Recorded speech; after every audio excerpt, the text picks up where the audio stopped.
PPP విధానంతో ప్రజారోగ్యాన్ని తాకట్టు పెట్టడాన్ని YCP ఎట్టి పరిస్థితుల్లోనూ ఒప్పుకోదు అన్నారు మండలి ప్రతిపక్ష నేత బొత్స సత్యనారాయణ.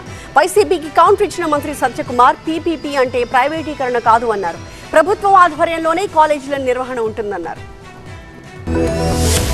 ఏపీ శాసన మండలిలో మెడికల్ కాలేజీల అంశంపై వాడివేడి చర్చ జరిగింది. మెడికల్ కాలేజీలపై వైసీపీ దుష్ప్రచారం చేస్తోందన్నారు మంత్రి సత్యకుమార్. జగన్ కి ప్రైవేటీకరణకు పీపీపీ విధానానికి తేడా తెలియదని, గత ప్రభుత్వంలో 17 మెడికల్ కాలేజీల నిర్మాణం కోసం కేవలం 1500 కోట్లే ఖర్చు చేశారన్నారు. పీపీపీ విధానంలో మెడికల్ కాలేజీలు ఎవరికీ దారాదత్తం చేయడం లేదని, ప్రభుత్వ ఆధ్వర్యంలోనే మెడికల్ కాలేజీలు నడుపుతామన్నారు సత్యకుమార్. వాళ్ళు అంటున్నారు అధ్యక్ష, అది ప్రైవేటీకరణ అంటున్నారు అధ్యక్ష.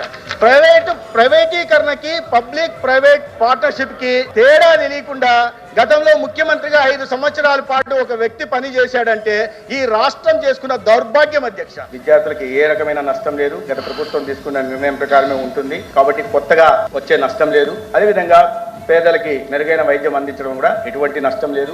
అదేవిధంగా ఎవరికి దారాదత్తం చేయట్లేదు. యాజమాన్య హక్కులు పూర్తిగా ప్రభుత్వం ఉంటాయి, పర్యవేక్షణ కూడా ప్రభుత్వం వద్దే ఉంటుంది.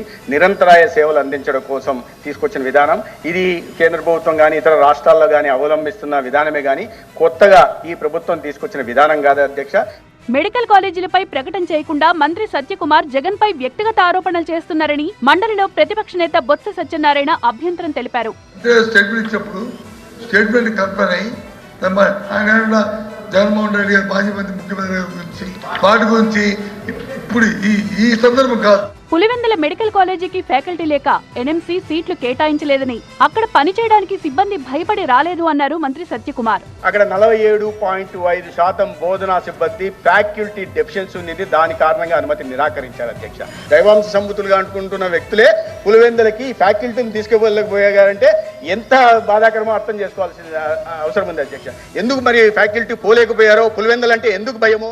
మెడికల్ కాలేజీల లీజ్ పీరియడ్ పై చైర్మన్ వివరణ కోరడంతో 33 ఏళ్ల లీజ్ తర్వాత మరో 33 ఏళ్లకు లీజ్ పొడిగించడం ప్రభుత్వ నిర్ణయంపై ఆధారపడి ఉంటుందన్నారు మంత్రి సత్యకుమార్.